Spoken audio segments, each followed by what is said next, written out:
Syllaboo, everybody! Welcome back to the HabWrap. I'm your host, Harry Rice. You are listening to the funniest and friendliest source for anything and everything Montreal Canadiens. Tonight, the Canadiens, they played a game, if you want to say that much.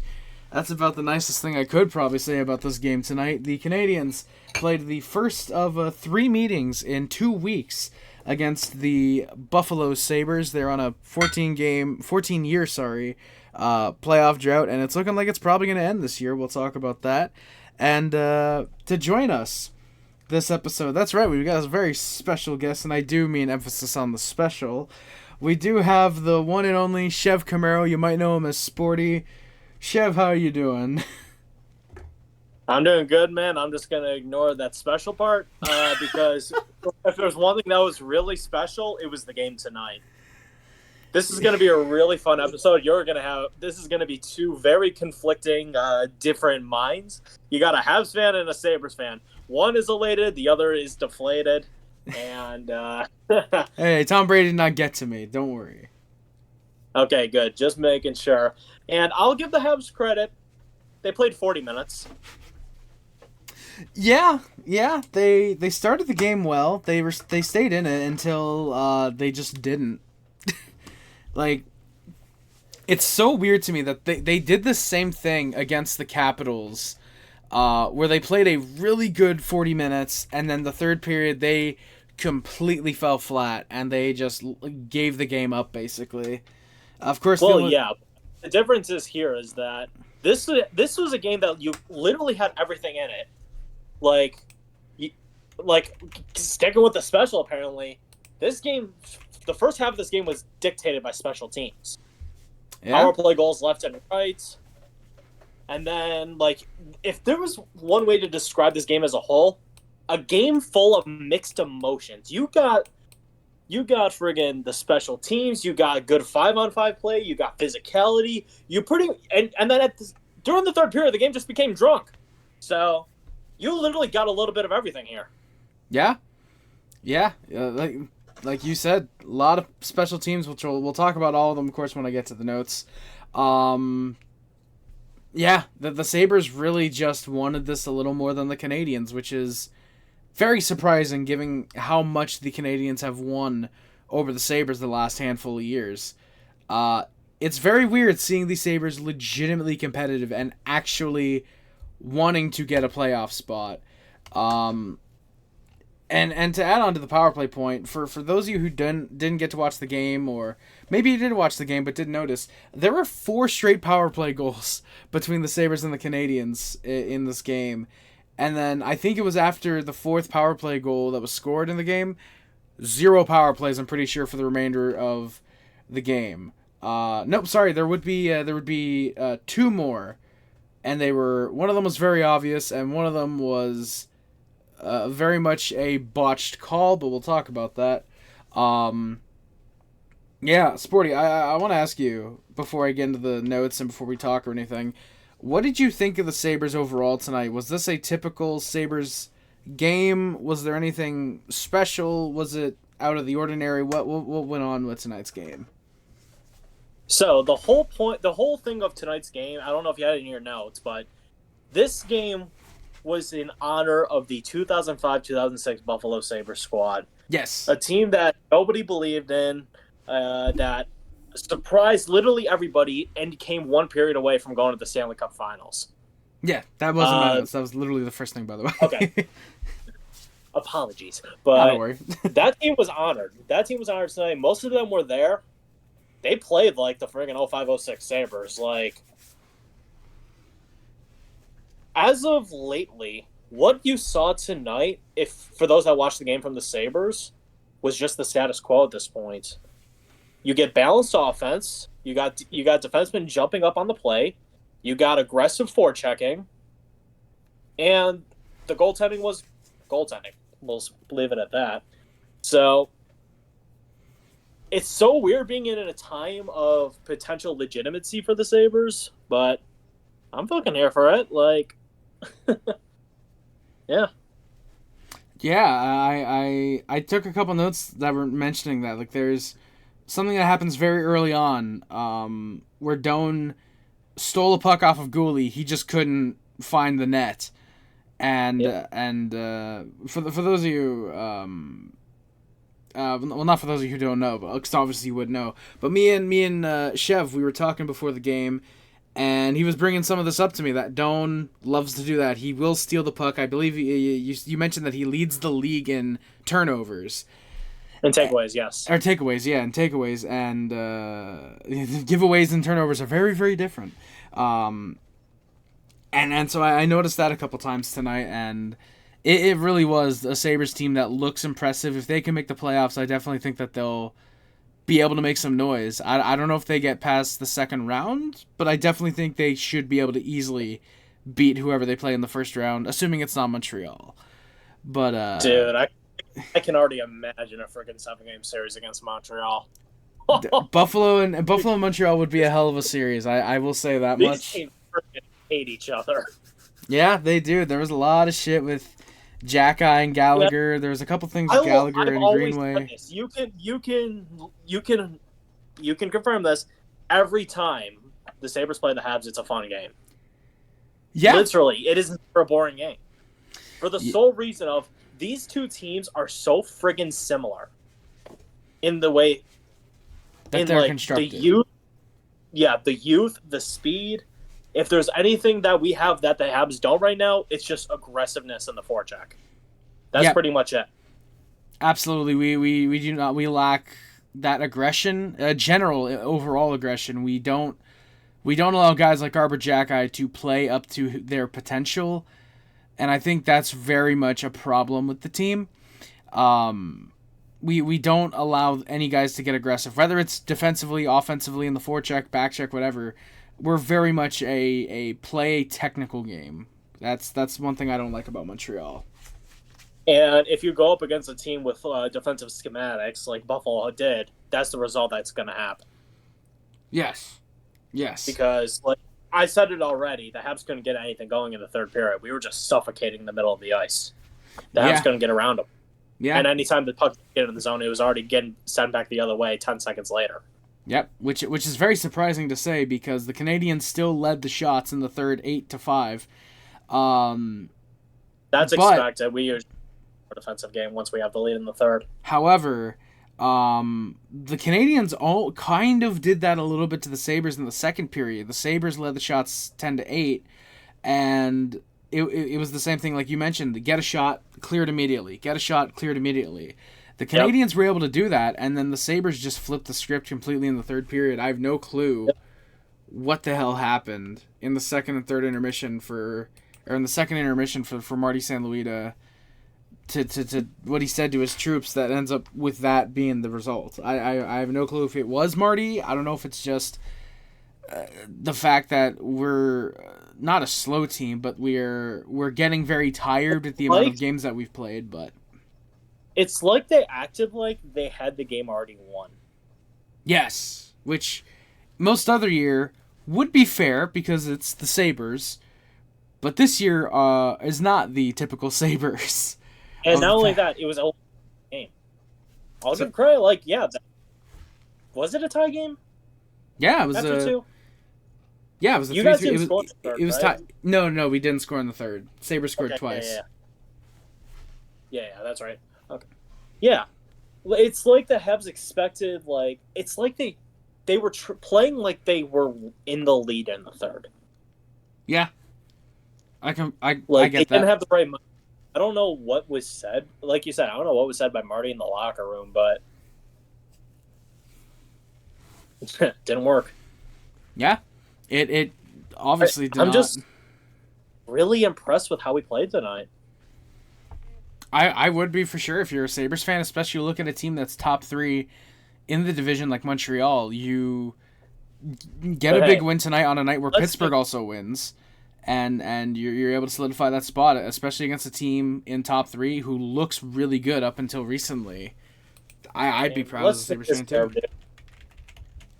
I think we can both be in agreement. I think it would be fucking awesome if Buffalo and Montreal were in the top 3 at the end of the season. Absolutely. If it was like Montreal, Buffalo, and Tampa. It's legitimately possible too. It is. It's very possible right now. If the Sabres remain hot, which I have no reason to doubt that they won't, or I have no reason to doubt that they won't stay hot. That's what I mean to say. Mm-hmm. And assuming Montreal stays 500 from here on out, they should both easily finish in the top 3 with probably Florida. Yeah. Florida or Tampa? I don't see how Tampa falls apart right now, but that's besides the point. We got a game to discuss. Yeah, so for those of you who watch the pod, you guys obviously know we start with the lines. Let me do my little recap, whatever, and then we go through the stats. I think we'll go through the lines like usual. I think we can do that. I do also want to point out, for the Canadiens fans who are defending him after every game whenever he sucks, the Montreal Canadiens are 0-1-1 since Josh Anderson returned to the lineup. Didn't notice him a whole lot either. No, he was completely invisible, which is the way he usually plays. So, God, I really hope that we trade him in the offseason. Trade Anderson, buy out Gallagher. You got your spots for Florian Xhekaj and Michael Hage right there. But future of the Canadiens aside, let's talk about tonight. The opening lines for the Canadiens were Slafkovsky, Kapanen, Demidov, Caulfield, Suzuki, Texier, Bolduc, Dino, Anderson, and Blais, Veleno, Gallagher. On the blue line, it was Matheson, Dobson, Hudson, Carrier, and Goalie, Xhekaj. So Struble, he is out. This was to be expected. The Canadiens played 2 nights ago. They took Struble out, second half of a back-to-back. Goalie does come back tonight. Struble's the man who sits. I think that was the right choice. Jacob Fowler gets the start net for the Canadiens. They're sticking with the 3-goalie rotation for now. And god damn it, I hope it ends real soon. Yeah, Jakub Dobeš would actually back him up, giving Samuel Montembeault the night off. My expectation is it's Monty against the Senators. And then on the wait until the 20th, I'd imagine by then they will have made a decision about the 3-goalie rotation when Jacob Fowler is inevitably sent back to Laval so he can participate in the AHL All-Star game and also continuously get some starts. The opening lines for the Sabres were Pominville, Vanek, Roy. Oh, wait, no, those aren't the right lines. Shit. Sorry. The lines tonight were Benson, Thompson, Tuck, Ostlund, Krebs, Doan, Zucker, McLeod, Quinn, and Greenway, Kozak, Mellenstein. Did I get those right, Cam? Correct. Chev, I mean, I will try to remember to edit that out if you want. No, it's correct. All right, perfect. All right. Dahlin, Samuelson, Byram Power, and Bryson Metza were on the blue line, and Colten Ellis gets the start for the Sabres, as the Sabres fans are very likely asking for a miracle with him in net, and Ukko-Pekka Luukkonen backs him up, as the Sabres fans will be looking for a miracle, hoping he can make a save at some point in his season. And may I just add real quick before we go into this? Of course. Poor decision by both teams to have the rookie goaltenders with both playing their 10th career game tonight start this one. I'm very convinced that both goalies at a point were in absolute hell. Yeah, it wouldn't surprise me. I mean, I don't think you'd want to start Montembeault in back-to-back games, given even though he had a fantastic game against Washington. I think you would want to, funny enough, reward him with a night off. But then you're playing your other rookie goaltender in Jakub Dobeš, which would just lead to Sabres scoring probably 7 goals before the empty net.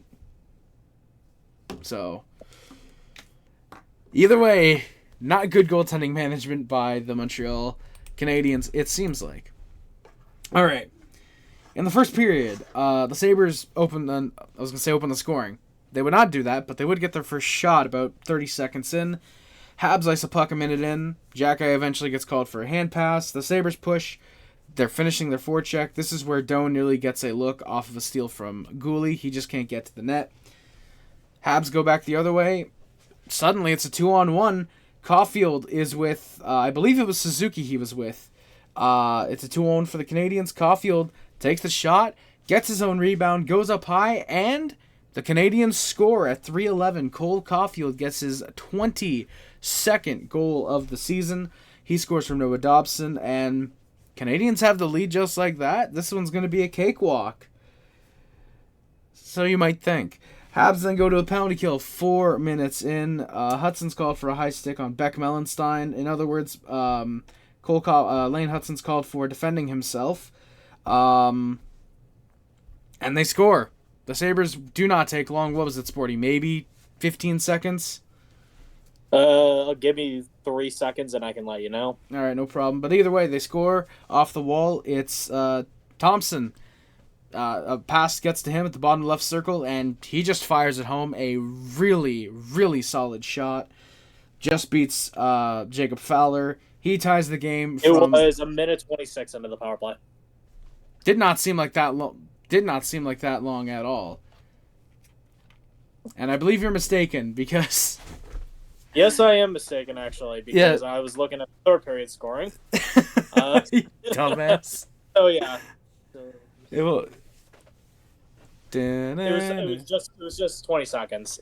Oh yeah, so just 20 seconds in, Thompson with a rocket of a shot, his 23rd of the year from Ostlund and Zucker on that one. That goal comes at 4:05. The Habs 0 for 1 on the penalty kill tonight. A great way to start their penalty kill of the night.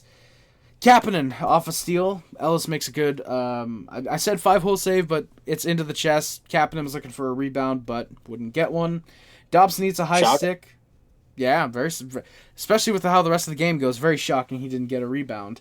Dobson needs a high stick. There's no call. Mellenstein with a really nice check along the boards. Sabres at this point start to control the game. They're hitting. They're getting shots. Off a draw, there's a nice tic-tac-toe to Samuelson. He has a slapper, but that ends up getting, I believe it was deflected over the net. It was deflected. Deflected over the net and out of play. There's a Dahlin shot blocked by Blais right in front. The shots were 9-3 for Buffalo at about 9.5 in. They go back to the power play as goalie gets called for an interference. Kapanen has a clear early, and then they score. They get set up. Josh Doan right at the goal line. He just puts it behind Jacob Fowler. Barely is even able to react to it. Just a really well-placed shot by Josh. For Canadiens fans who didn't watch the game, very similar to how Alex Texier scored against Calgary. Doan, I don't think, was even looking for a pass. He was going to look for the shot the whole way there, and he gets I'm surprised there wasn't any pressure on him. Like, he just stood there with the puck for a good 3 seconds before he just said, fuck it, I'm going to take it in. Yeah, no, we don't pressure guys at the line like that. We just assume they're not going to shoot and they're just going to pass, which is why we didn't under pressure. That wasn't even a Fowler, dude. No goalie is stopping that. It was just a well-placed shot. Yeah, it really was. Like, I saw some Canadiens fans on Twitter complaining about that goal, but if you're not going to complain about Texier's goal against Calgary, you can't complain about this one. This was it was the exact same thing. If anything, Fowler just went down a little too early. Just a bit, yeah. Just a second. So, yeah, Sabres end up taking the lead. The Canadiens 0 for 2 on the penalty kill tonight. Not looking good. Stefan Robida, his job better be in jeopardy real soon. And then the Canadiens score. Texier with a really nice dangle. He goes up high, and everybody thinks it's in. No. Refs say no. They show the replay eventually, and yeah, it barely goes off the post and out. That was would have been a hell of a goal to tie it up for Texier, and funny enough, just talking about him, would have been nice to see him score. Habs do get some push after the non-goal. Blais finishes a man off in the corner. I'm not going to correct myself on that. And the Habs go to a power play shortly after. Benson's called for a slash on Gallagher. Sabres get a clear early. And then it's a 5-on-3 for a minute 4. Hudson eats a high stick from Jacob Bryson. Just 2. There's no blood. Oh, Byram. Yeah. Oh, was it Byron? Okay, thank you. Yep. Bo Byron. See, this is why it's always good to have a Sabres fan handy. Even when you're not playing the Sabres, it's always good to have a Sabres fan handy. I probably should correct what I mean, but I'm not going to. Habs do get to cycle. There's some passing. Demidov has a rocket of a one-timer. Good shit. Oh, wait. Oh, yeah, sorry. Yeah, Habs get to cycling. There's some good passing. And we score. Demidov with a rocket of a one-timer to tie the game up. He scores from Hudson and Suzuki with 6:40 left in the game. A beauty of a goal. Is there anyone even in conversation with Demidov for the Calder right now? I don't think so. Please tell me sarcastic on the rocket of a one-timer bit. Sorry? Please tell me you're being sarcastic on the rocket of a one-timer. No, because it was a good shot, dude. Dude, do you know how fast that shot was? Very fast. That's all I know. 55 miles an hour. Very fast indeed. The Canadiens get a good rush off the next draw. I told you, a rocket of a one-timer, dude. Habs with a good rush off the next draw. It's like when Gallagher had that broken stick pass to Evans. It got there. It's a rocket. That's all that matters. Hudson's given some space. I like that you know exactly what I'm talking about, too. Hudson's given some space. There's a shot rebound off a skate, but Colten Ellis gets to it right before Suzuki can find it. Ellis holds one at the side of the net as Bolduc tried to get in there. Canadiens go 1 for 2 on the power play. Not too bad overall. Sabres do get a 2-on-1. There's a look for Benson, but that is just wide. Benson right in front then gets another look, but there's a save by Fowler. Sabres looking deadly on the rush. Fowler is playing well after allowing the second goal of the game. Sabres end up icing one as they tried to get another rush going. Matheson then gets deked out by Ostlund. Fowler makes a save to bail out his garbage defenseman. And the shots are 12-7 for the Sabres after the first period. A 2-2 tie game. This one's going to be fun. And may I just know real quick, how many shots did the Sabres have after the first? 12. In the game literally yesterday against Philly that we won 5-2. We had 14 shots all. Yep. All game. Yeah, so it's safe to say Philly is A, garbage, and B, Sabres clearly saved themselves for this game. Yeah. In the second period, Canadiens press early. There's a very good Sabres sticks to break up an Anderson near rush. That's probably the one of 2 times I mentioned Anderson's name here. Habs end up going to a power play. It's legitimately Jacob Bryson this time. He's called for a hook on Zach Bolduc at 2.5 minutes in. Habs cycle. Hudson finds both Slav and Cole trying to set it up. Hudson has a shot, and the rebound. We score on a wide open net.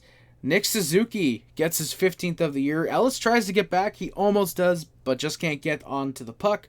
Suzuki scores at 3:05. He gets it from Hudson and Caulfield. Hudson, he gets another point tonight. He's got his, well, if he gets another assist tonight, he's got his 40th of the year, and he looks pretty damn good. Regardless, he looks very good. Anyone else in conversation for the Calder with him? Not at all.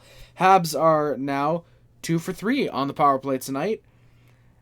And that's 4 straight power play goals scored. You guys remember what I said? Of course you do. You guys don't have amnesia. Sabres look to tie. Mellenstein has a good shot. Fowler, though, good save by Fowler. The rebound does get cleared out. Kapanen gets hit by a puck on the bench. He would be fine. He'd go down the tunnel, I think, at some point. Sabres have a rush. Fowler holds at 6 minutes. There's a Sabres press broken up by Jackeye with a good stick. Jackeye and Zucker then get into a weird collision. They both just collide into each other. Jackeye wasn't going for a hit. Zucker skating backwards, just looking for a puck. Jackeye skates into him. Zucker would go down. He'd end up going down the tunnel. He would return to the game, I believe. I know at one point they showed him at the start of the third period that he was getting limber, and I believe he would play the third period. So thankfully, just one of those wind gets knocked out of him situations, and yeah, he would be good for the rest of the... Well, not the rest of the game, but once the third period came, he'd be good. Sabres press, they do get a shot. The Habs end up clearing. That's the way it's been going in the second period. Again, Sabres get a shot, Habs get to clear. Sabres get a shot, Habs get the clear. Sabres get a shot, Habs get the clear. That's the way it goes. And then the Sabres tie it on a shot that really needed to be saved by Jacob Fowler. He goes down way too early. Alex Tuck is given the entire top half of the net, and he takes advantage of it in the left circle. Just a nice wrister, snaps it home. He gets his 16th of the year from Thompson and Dahlin. And for those of you who haven't noticed yet, 3 goals for the Sabres. Thompson's got 3 points. There's a reason that Canadiens fans wanted him. And there's a reason that the Sabres will not be trading him now. Well, probably a multitude of reasons. He's too good. They're in the hunt for the playoffs. And also, he's Tage Thompson. So, yeah. It's a 3-3 tie game. just about 9 minutes in. Yeah, Sporty, thoughts on that goal? Just a simple thing off the rush. I mean, my biggest complaint, you can attest to that because I literally DM'd it to you. Fowler was way too slow on it. Like, I don't know what was wrong there. Normally, isn't Fowler's lateral movement like better than that? Very, very good. He's got very good lateral movement most of the time. Yeah. Why was he so slow on that then? They're like, it's not like anybody was like screening him on that. I genuinely cannot give you an answer, Sporty. No clue. No clue why he was so slow to that, but he was, and Tuck just capitalized on it. Yeah, and it was a good place shot, but I said it to you right away. He should have had that. Yep, I just said it too. It was a goal that Fowler needed to have. That's a goal. It's a goal like that can genuinely just kill an entire game because after that, momentum is gone. Yeah, that really would be the point that the Sabres slowly started to take over the game. It wouldn't be fully until the third, but yeah, just not a good one there. There's a goalie turnover in the corner. Fowler makes a good save on Jordan Greenway. And then we get a little bit of a scrum. Jackeye is held by Greenway. Sort of just not push the head down, but just Greenway's got his arm against the back of Jackeye's head. Jackeye gets loose, gives him a face wash. They start grabbing at each other. Refs get involved. Andy eventually gets in there at Greenway. And we just get nothing. No penalties even. Not going to 4-on-4. Yeah, kind of surprising. No penalties there. Oh. Wait, really? Yeah, as far as, from what I saw, there was no penalties there for Greenway or Jackeye. No 4-on-4, no taking one man or the other. I'm thinking something right after that then. Yeah, we're gonna get to that in just a second. Okay, because it was so friggin' quick. It was so shortly after. Okay. Yeah, it's like not even a minute and a half later. Like, and I was just thinking, I'm like, dude, let them fight, man. Yeah, I would have liked to see that because we know Greenway can't fight. We know that he very rarely chooses to fight, and the few times he does, he typically gets his shit pushed in, and Jackeye would have been nice there. This is the type of stuff that's going to blow over into next game, and if it's not settled then, it's going to blow into that third game, and it's going to be a whole fucking situation. There's going to be a lot that blows over into next game. That's what I said. Treat this like a best 2 out of 3 playoff series. Yeah, you very well could. I think the boys might. I think they're probably just focused on winning in general. Because you also got to consider that this is a huge 6-point swing when you look at the division. That's true. That's true. The Canadiens could go from being up 7 points on the wildcard teams to being up 1 point because they lost 3 times to the Buffalo Sabres in 2 weeks, which you obviously don't want to happen. Right now, you have games in hand, do you? Oh shit. 2 games in hand and we're 3 points back. Jesus Christ. Okay, yeah. So yeah, this makes the third period lack of effort from the Canadiens even worse when you get to it. But first, before we get to the third, Blais has a chance in front. He ends up poking at Ellis. Darling gives him a cheap shot from behind, naturally. And the Sabres, off of a draw the other way, they try to get a rush going, but plays blown dead. We got some penalties. Matheson and Byron both getting called 2 for roughing. I didn't get to see what happened. All I saw was that Matheson was down, so I assume Matheson gave him a cross-check. I'm assuming you were watching on the Sportsnet feed? I was watching on MSG. Yeah, so so I didn't see what happened either. yeah. We for some reason MSG was so much further, so much more ahead than Sportsnet tonight, so we watched on there. But yeah. It would have been nice to see, but unfortunately, there was a presentation about the upcoming new members of the Buffalo Sabres Hall of Fame next year. So that cut into the replay. Yeah, Sporty. Who would those guys be that are going into the Hall? That would be Thomas Vanek and Jason Pominville, 2 key guys from the 05-06. Very good players for years. Habs legend Thomas Vanek. I swear, Vanek played for like every team by the end of his career. It would genuinely seem like it, but surprisingly, he did not play for the Tampa Bay Lightning. It was always amazing in like 2013, 2014, 2015. It would just be the trade deadline. Nothing's going on. Up, Thomas Vanek got traded for a fourth. Yep. 2014 deadline, I know we traded for him, and then got him from the Islanders, who firstly I think got him from Detroit, if I remember correctly. No, that's where we traded Vanek. We traded Vanek to the Islanders. To the Islanders, and then I think we got him from the Islanders for Sebastian Kohlberg, shout out, and a second-round pick. And then I'm pretty sure he went to free agency, and from there he bounced to like 5 different teams in 2 years, I'm pretty sure. Something nuts like that. Yeah, something like that. Very deserving, though. Vanek and Palmer were just absolute dogs here. Man, I'm happy for them. Hell yeah, same here. Vanek was crying, it looked like, because of the announcement. That was cool to see. That he clearly... Shit, I was there. I was at Pominville's last game where he scored his last ever goal. So... Oh, shit, were you? It was in 2017, 18, either 17 or 18. I will look this up just to help you. I actually think it was 2019. 2018-19 was the season. It was. It was against the Ottawa Senators. Joey Decorb was making his first career start for Ottawa. Oh my god! It was late. It was after the third period. The Sabres were already up by 1 or 2. Decorb played it around on the boards right to the stick of Pominville. He fired in before Decorb could get back. The fans gave him a long standing ovation after that. Oh, because they knew it was probably going to be his last ever goal.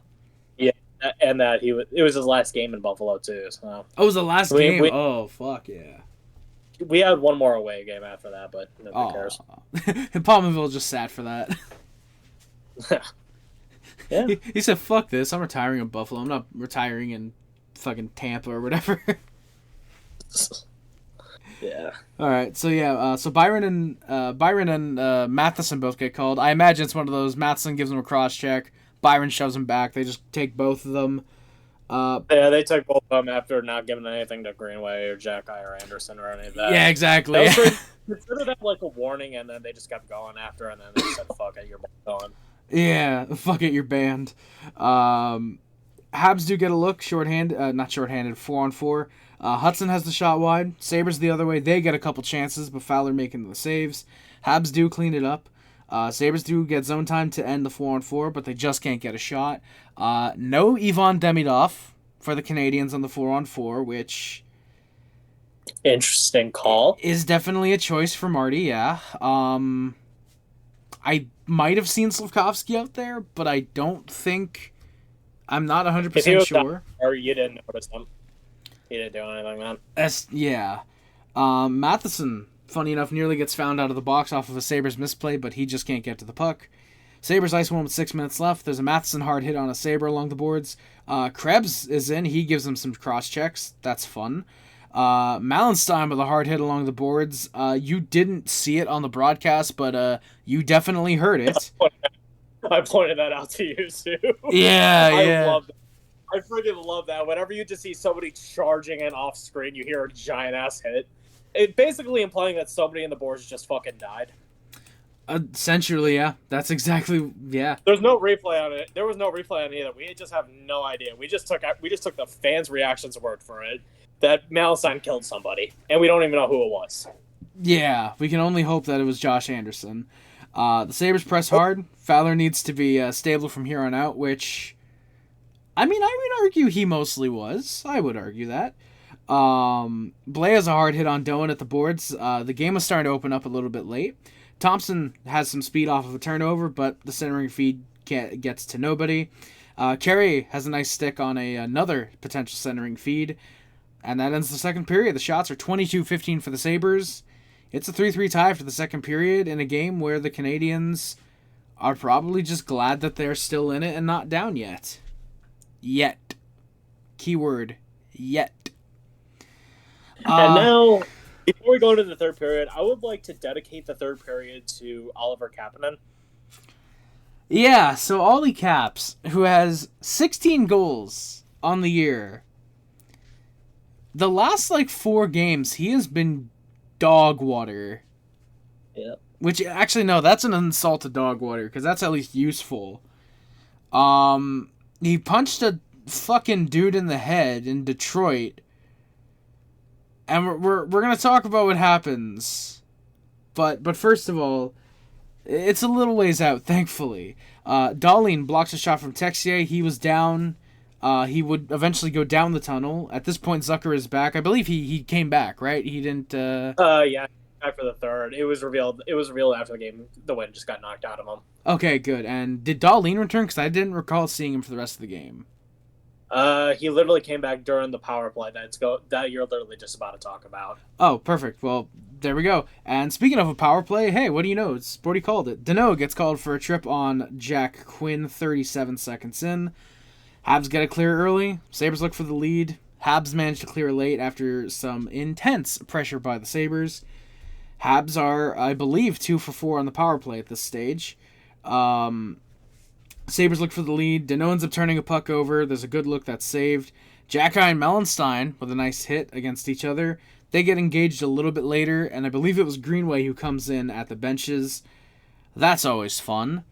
Yep. And then shortly after, the Sabres end up scoring. Krebs, it looked like, might have tripped Phil Danault. That was kind of a missed call. And the Sabres get a sort of 2-on-1 as a result. And Tage Thompson, with a very nice shot, puts it behind Jacob Fowler to make it 4-3. He scores from Josh Doan. So again, as I repeated earlier, Tage Thompson has as many points as the Sabres have goals tonight. And then here we go. Gallagher and Greenway got involved. Gallagher's helmet came off at some point. Jacki goes in after Greenway, who then just goes to the bench because the refs are trying to hold off Jacki, because naturally, of course, they would. And we do get some penalties. I didn't see what happened initially with Greenway and Gallagher, but they're both off 2 for roughing. And it's all Sabres in the first... What there? Sorry? MSG did show what happened for that one, at least. Oh, what happened? Because I like I said, it started with basically Gallagher just taking down Greenway and not letting him get up. And then once Greenway got up, he retaliated, so they just decided to send both. That's when I noticed the very beautiful bald spot on fucking Gallagher's head. Yeah, he's had that for a couple years. Yeah, I never noticed that. That's a friggin' beauty. How the fuck have you never noticed that, dude? Why would I ever pay attention to Brendan Gallagher? Okay, very fair. All right. Well, it's all Sabres in the first half. And... Yep, this is why I'm calling this one the Oliver Kapanen third period, ladies and gentlemen. There are times when a rookie will look like a rookie. This dude had the most rookiest third period I've ever seen. So, Tage Thompson, I could just stop there. Tage Thompson has the puck. He's in the corner. He's looking to make a play. Oliver Kapanen comes there just fucking willy-nilly with a stick, pokes at fucking Thompson's feet, and he gets fucking called for a trip. Because he fucking trips the guy. Did Kapanen forget that it's a contact sport? You could, push him on the boards, pressure him in any way. I'm 99% sure he did. Oliver Kapanen... About this, dude. And you're going to call it out later. That wasn't even the worst thing that he did in the third period. I don't know if I am going to call it out because I don't remember anything else that he does, I'll be honest. Thompson hits the post during the 4-on-3. Because the Greenway and Gallagher minors expire, we go to 5-on-4, obviously. Greenway and Gallagher come out and we're going to a 4-on-4 play for some reason. No. Dahlin has a shot wide as the Sabres just have nothing but puck control. They are staying in the Canadiens zone. There is a late clear by Danault, though, so the Canadiens end up 3 for 5 on the penalty kill tonight. And Oliver Kapanen. Yes, that is the worst thing that he did tonight. So Oliver Kapanen comes out of the box. He's fresh. He's in the play. There's a dump in. Colten Ellis comes out of his net. Very aggressive. Very aggressive, yes. Comes out of the puck, comes out of the net. The puck got shot down, and Colten Ellis just appeared from the puck. He shoots it to pass it out long range. Oliver Kapanen, he's in the puck's way, picks it up, has a wide open net, and just refuses to take a shot at the net. If from what I remember, didn't he like just look for the pass the entire time? Yes, he did. He looked for Nick Suzuki, who was nowhere in sight, and was getting covered by whoever was back there at the time. Yeah. And Kapanen, instead of trying to tie the fucking game up himself with a wide open net, with Colten Ellis standing in front of it, which is essentially a double empty net, he just fucking... The Habs ended that sequence, ladies and gentlemen, with 0 shots. Yeah, he finds eventually Suzuki right in front off a scramble. But by that time, Ellis was already back. And then Suzuki can't get it because he's still covered. The puck finds Hudson, who tries to take the shot, and the fucking puck rolls off his stick. Yep, that's why I said at the beginning when we were discussing that the game had everything, this is where the game became drunk. Yeah, this is where Oliver Kapanen shows that he probably should die. Okay, not legitimately. Not legitimately. For any kidding. The first period was drunk, but definitely Oliver Kapanen needs a field sobriety test after that one. Yes, that much I will say. Oliver Kapanen needs to fucking be tested because this fucking dude has 16 goals on the year. And I had no clue who Oliver Kapanen was, and you showed me that play, I would be surprised if he gets 16 goals in his career.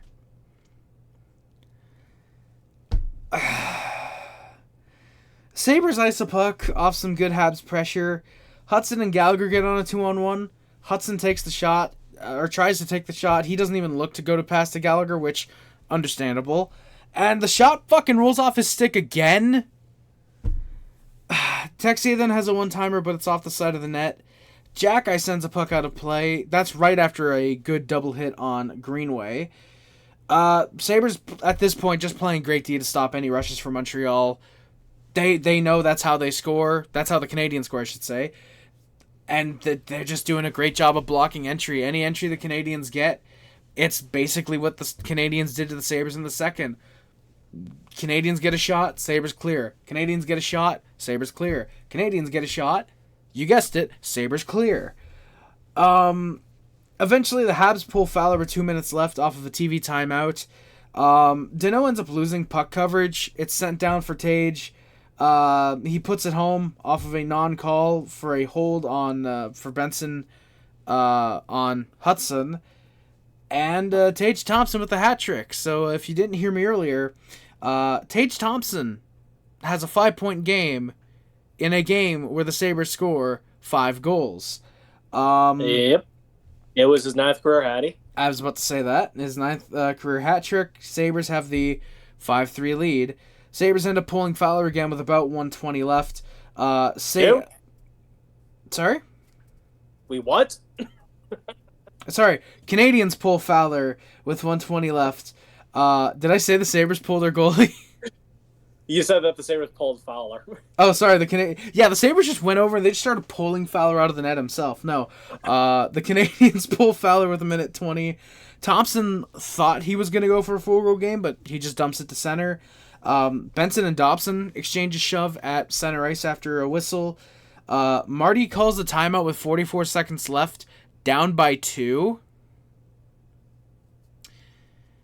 That's a fucking choice. Definitely what you should have done, I don't know, when there was a whistle after the initial empty net. Yeah, maybe. Jesus. Tage looks for the 4-goal game, but Hudson with the very wonderful shot block. Just a reminder, he is 100% in his career. Ellis then, for some reason, looks for the empty net with about 4 seconds left, but that obviously gets blocked down. Hell yeah. So, yeah, the final shots were just 27-23 for the Sabres, and they win this one 5-3 in regulation because Montreal did not know how to fucking play in the third period. Again. Yeah, for the second straight game, the Canadiens could not play in a third period because reasons. And I'll go ahead real quick and add out and just spit out some other stats real quick. Block shots in the game, the Habs had 18, the Sabres had 6. That pretty much just shows the offensive control in the game. Block shots are an offensive stat for the other team, pretty much. So, takeaways, Sabres had 6 takeaways, the Habs had 4. Giveaways, the Sabres had 15, the Habs had 4, and the Habs had 26 hits to the Sabres 21. Overall, a really, balanced game, except for offensive, production. Yeah. And the Habs dominated in the face-off circle, 59% to 41%. Well, I mean, that really didn't matter, clearly, in the end. Mm-hmm. But, yeah, regardless of that, the Canadiens needed to have a much better game than they did. Yeah, they needed to have a better game. Also, somebody on Twitter also noted it was quite embarrassing of the Habs' performance considering the Sabres did also play last night. That is also true. Yeah, I didn't even fucking mention that. Obviously, you couldn't even tell that they played last night. No. Well, then again, the way they played, they only put up 14 shots. You would assume They didn't even play last night. Yeah. But yeah, no, just no clue how Montreal didn't come into this game and at least partially dominate. Like, I would get losing. Maybe Colten Ellis has a great game and he just goalies the Canadiens. You're not getting goalie Ellis ever. You never know. But for the Canadiens to come into this game and lose convincingly in the third period, wow. That's a statement, honestly. And the fact that the Canadiens now have to play... Oh, God, who is it we're even playing next? It's the Ottawa Senators. That's a big game. Yeah. It may not, because Ottawa seems like small fry, but if the Habs manage to lose that one, look out. It's another 4-point game. Because you really have to question if what the Habs have is actually sustainable.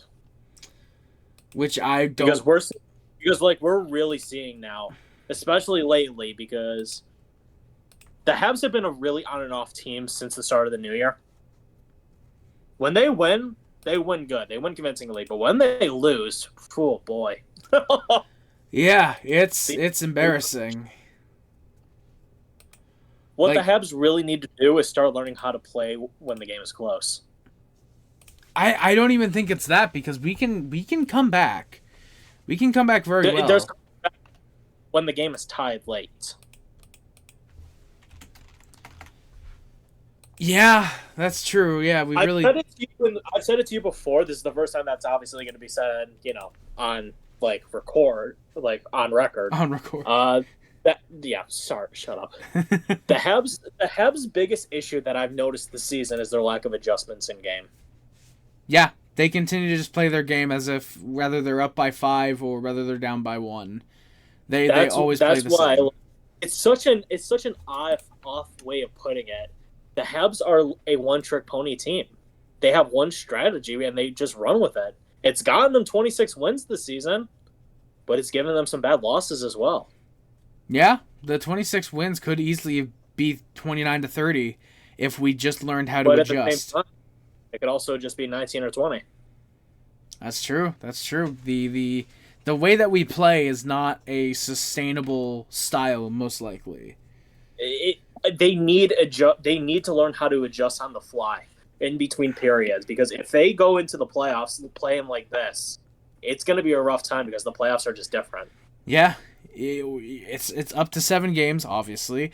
Yep. And you need to be able to adjust to your opponent. If you're a rushing team who plays a team like the Sabres, who not only can also rush, but are fantastic at defending the rush, you need to learn how to adapt to a man-on-man style. You need to adapt to trying to get odd man rushes rather than just a full-on man-to-man rush.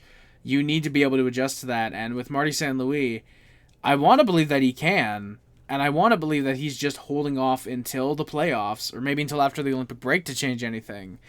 But I just don't know if I believe that that's going to happen. I just don't know if I believe that Marty St. Louis is going to be the head coach in 3 years. I'm telling you, man, this is a do-or-die year for Marty. It very well could be.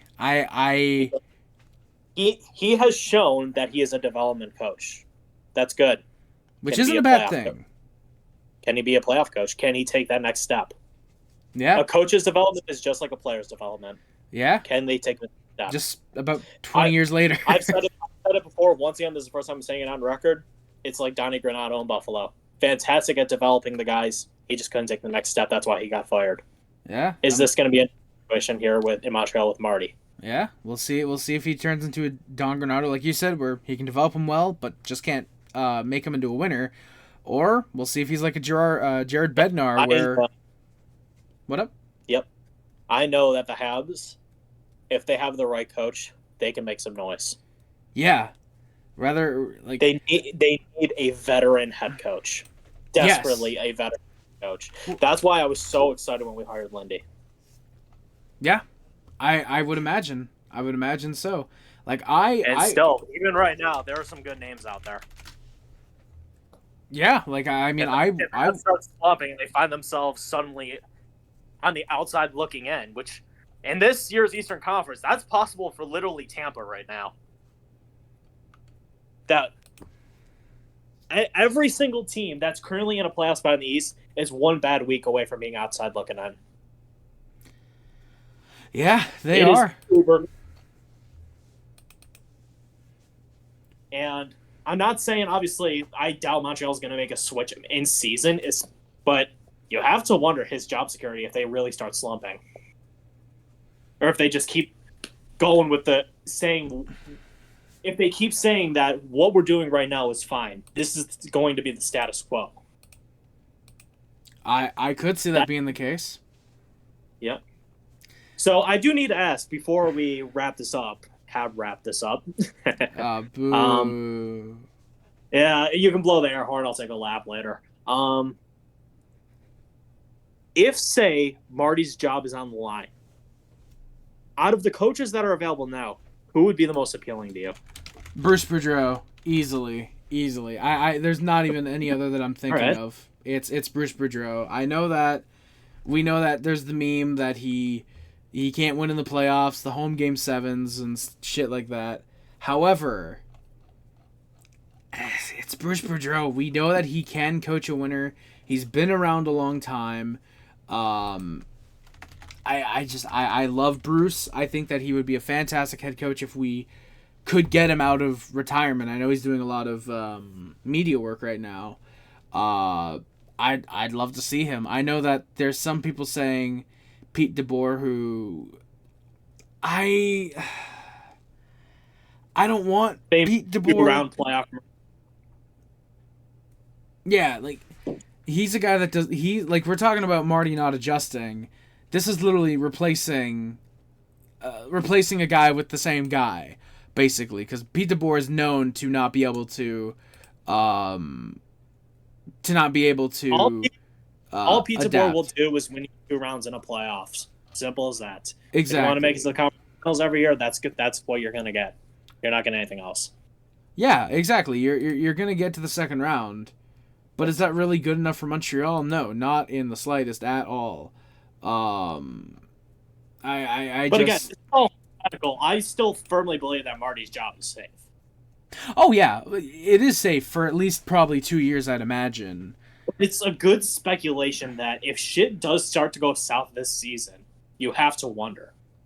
Yeah, could there be something in the off season?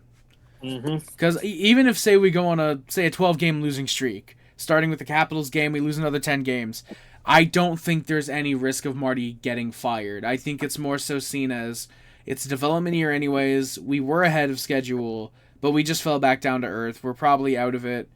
Obviously, with a 12-game losing streak, you guys get what I mean. We're probably out of it at that point. However, it's still not completely awful. It's still an okay year. You just fell back from where people thought you were last year. You're getting production from the young guys.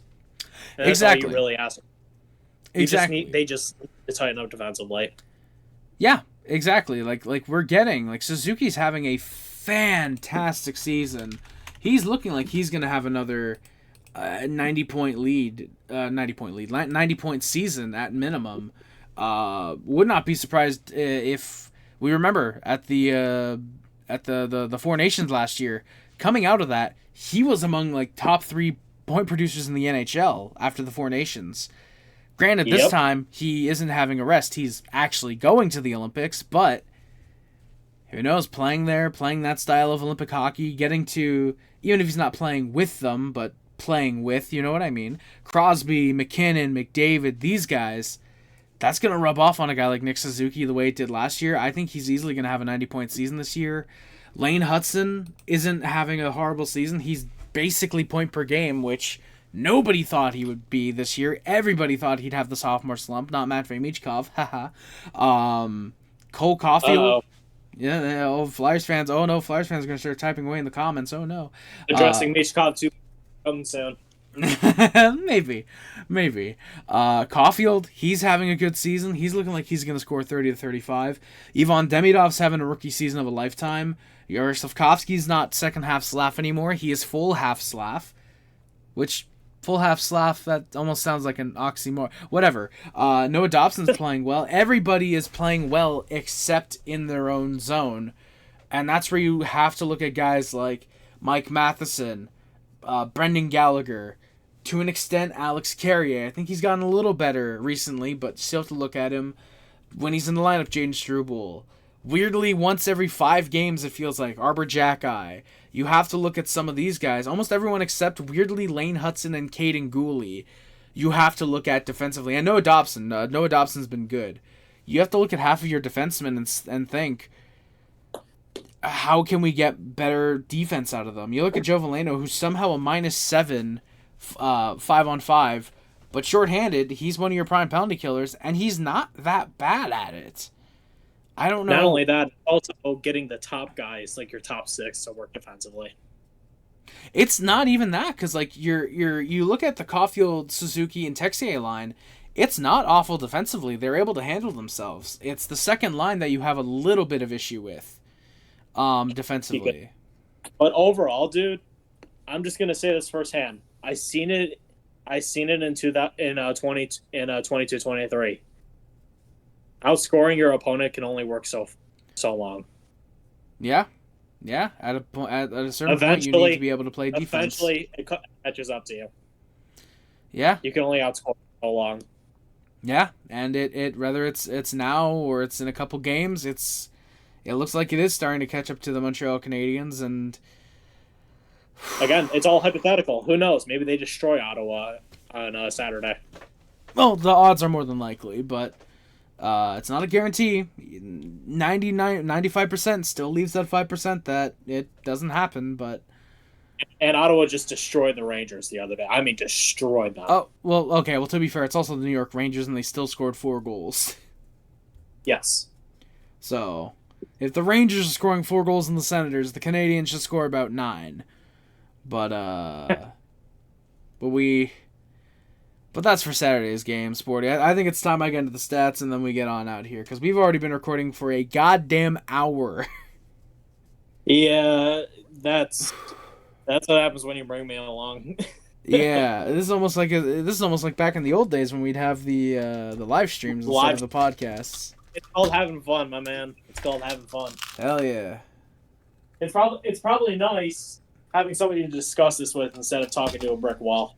Yeah, it is. Yeah, it is very nice to have someone to talk about this with. And you know what? Hey, if you wanna, I'm gonna throw an open invitation out.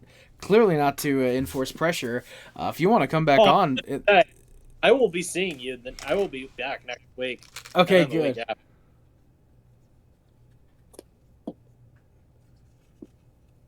This is a 3-game series, man. You best believe I'm gonna be hopping on after Game 2 and Game 3. Yeah, I was about to say. I was gonna say, like, I better fucking be seeing you for those games, and I'm glad I will be now. And anyone watching will be as well. So, yeah. All right. So you heard it here first. Sporty will be returning. Chev Camaro will be returning for the game 2 and 3 of this 3-game series between the Canadiens and the Sabres. And I'm going to get to the stats because my voice is almost dead. Nick Suzuki leads the Montreal Canadiens with 15 goals, 37 assists for 42 points. Lane Hudson has 8 goals, 8 goals, 39 assists for 47 points. Goal Caulfield leads the Canadiens with 22 goals. He also has 23 assists for 45 points. Ivan Demidov has 11 goals, 29 assists for 40 points. Caulfield snaps a 4-game goalless drought. Demidov breaks a 9-game goalless drought. Yaroslavsky has 17 goals, 21 assists for 38 points. Noah Dobson with 9 goals, 21 assists for 30 points. Oliver Kapanen has 16 goals, 11 assists for 27 points. Mike Matheson with 5 goals, 16 assists for 21 points. Zach Bolduc has 10 goals, 8 assists for 18 points. Alexander Texier with 7 goals, 9 assists for 16 points. Brendan Gallagher has 4 goals, 11 assists for 15 points. Josh Anderson, 10 goals, 4 assists, 14 points. Alexander Carrier with 3 goals, 11 assists for 14 points. Alex Newhook, who is unfortunately hurt, has 6 goals, 6 assists for 12 points on the year. I know he should be coming back pretty soon. Jake Evans, who is unfortunately still hurt, has 5 goals and 5 assists for 10 points. Kirby Dach, who is unfortunately still hurt. I know he's also supposed to be coming back soon. Fingers crossed. He has 5 goals, 2 assists for 7 points. Jaden Struble with 6 assists. Sammy Blais, 2 goals, 3 assists for 5 points. Phil Deneau with 4 assists during his time with the Canadiens. Caden Gooley and Arbor Jacki each with a goal and an assist. Arbor Jacki as well rocking a 17-game pointless drought. Owen Beck. Okay. Owen Beck, who is out of the lineup right now. He has a goal. Patrick Laine, who's unfortunately still hurt. Florian Jacki and Jared Davidson, who are each back down in Laval. They all have an assist this year. Arbor Jacki also leads the Owen Beck's 7-game pointless drought. I think I mentioned that. Arbor Jacki leads the Canadiens with 7 fights. Josh Anderson and Jaden Struble each with 2 fights. Joe Valeno, Caden Gooley, and Florian Jacki each have a fight with the Canadiens so far. In terms of goaltending, Jakub Dobeš leads the way with a 14-5-3 record, a 3.01 goals against average, and an .888 save percentage. Samuel Montembeault with an 8.6-2 record, a 3.35 goals against average, and an .874 save percentage. He's slowly bumping that up. And Jacob Fowler with a 4.42 record, a 2.62 goals against average, and a .902 save percentage, along with the lone shutout for the Montreal Canadiens. So, that is going to do it for this episode of the HabWrap. Chev, do you have anything that you want to say before the end of the episode? Subscribe. If you don't, I might come to your house. Oh my god. Yeah. Jesus, you heard it there first. Chev as well, thank you for coming on to the HabWrap. I appreciate it. Always good to have a special friend of the channel come onto the channel. Come onto the channel for whether it's a podcast, a live stream, whatever. Always good to see a man like you, and you're always welcome to come onto the channel whenever you want to. Anytime, man. Anytime. Thank you. And that is going to do it, like I said, for this episode of HabWrap. My name is Harry Rice, along with our very special guest, Chev Camaro, again. Thank you all so much for watching. Please do not forget to like, comment, and subscribe if you're on YouTube. Hit the follow button if you're on Spotify, Amazon, wherever the hell else you might be listening to this. And don't forget to share the podcast with anyone who you think might enjoy listening, such as a fellow Montreal Canadiens fan, a hockey fan who's maybe looking for a Canadiens podcast, or someone who you think just might enjoy listening to the podcast, such as or someone who you think might just enjoy listening to some fat kid talk about the Montreal Canadiens for half an hour to an hour after every game. And if you hate this podcast, send this to your worst enemy. Yeah, because they might hate you even more after that. Hate this just as much as you do.